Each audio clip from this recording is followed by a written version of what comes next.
AGI, Inteligência Artificial Geral. Olha, essa sigla tá em todo canto, né? E quase sempre ela vem junto com um cenário de fim do mundo. Sabe, máquinas superinteligentes que vão dominar tudo, nos escravizar, ou pior. Mas peraí, será que essa narrativa toda de apocalipse tem algum fundamento na realidade?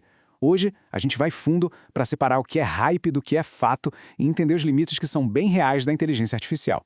E para fazer isso, nosso roteiro é o seguinte. Primeiro, a gente vai desmontar esse mito da superinteligência. Depois, vamos fazer uma viagem no tempo para entender por que um sonho da matemática foi quebrado e como isso limita tudo que a gente faz hoje. Na sequência, a gente olha para as barreiras da computação, entende de uma vez por todas o famoso jogo da imitação e, no final, a gente foca nos perigos que, esses sim, já deveriam estar tirando o nosso sono. Vamos começar então, e para ir direto na fonte de tanto medo, a gente precisa olhar para a imaginação. Porque a ficção científica, vamos combinar, adora alimentar nossos piores pesadelos. E que tipo de pesadelo, né? Os materiais que a gente analisou trazem uns cenários que parecem roteiro de filme de Hollywood. Sério. Tem um, por exemplo, que diz que lá por 2030, uma IA, depois de resolver vários problemas da humanidade, conclui que nós somos o obstáculo e aí ela lança armas biológicas para exterminar a espécie. É de arrepiar, né? E aqui fica a grande pergunta. Isso é uma profecia da tecnologia ou é só uma história de terror muito bem contada? Para a gente conseguir responder isso, a gente precisa cavar bem fundo lá nos fundamentos de tudo isso. E esses fundamentos levam a gente para um lugar bem inesperado, o começo do século XX. É isso mesmo. Para entender os limites da inteligência artificial de hoje, a gente precisa voltar para a matemática, para a lógica, onde um sonho gigantesco foi quebrado. Pensa só na ambição desse cara. O matemático David Hilbert. Ele sonhava com um paraíso lógico, um sistema matemático perfeito, sabe? Capaz de provar qualquer verdade, de resolver qualquer problema.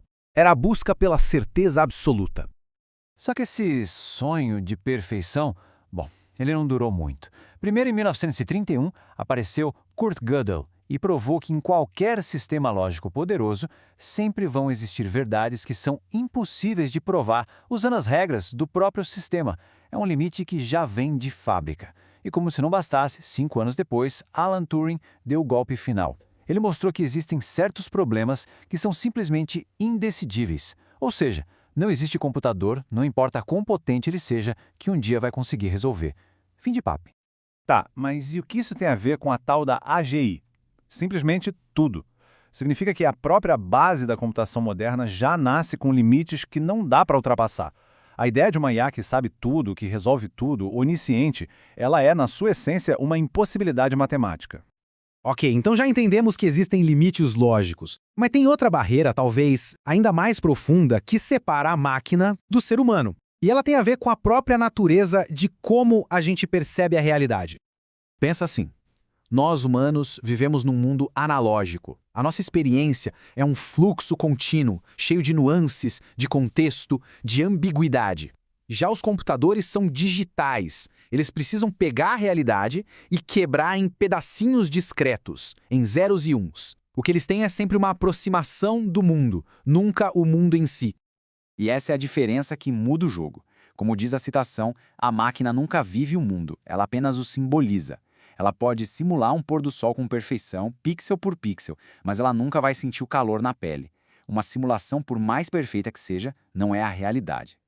E é justamente essa confusão entre o que é simular e o que é ser de verdade que nos leva a um dos conceitos mais famosos e, ao mesmo tempo, mais mal interpretados sobre IA. É ele que está no coração de muito do medo que a gente tem da superinteligência.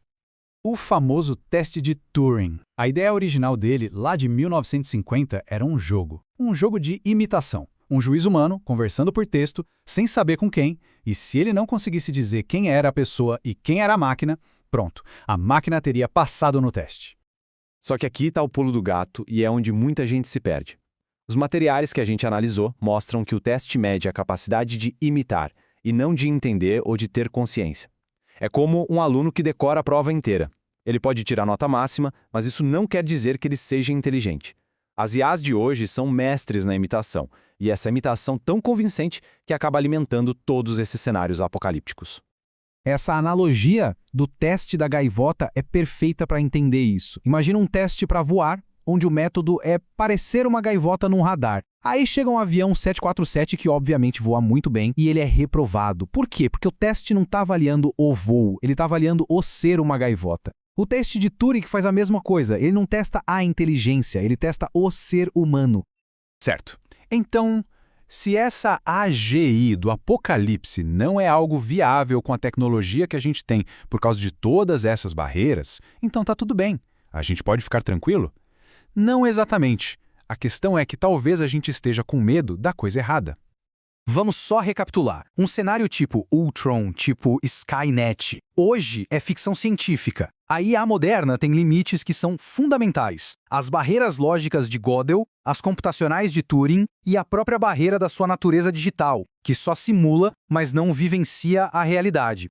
As fontes indicam que as ameaças de verdade não vêm de uma máquina que um dia acorda e resolve ser do mal. Elas vêm de nós, dos humanos, usando sistemas que são muito poderosos, mesmo sendo limitados. A gente está falando de guerra autônoma, manipulação social em massa, vigilância totalitária e uma concentração de poder absurda nas mãos de poucas pessoas. Esses perigos não são teoria, eles já estão acontecendo. E isso nos leva à grande conclusão. A busca por uma superinteligência pode ser um beco sem saída, mas as ferramentas que estamos criando no caminho são extremamente poderosas.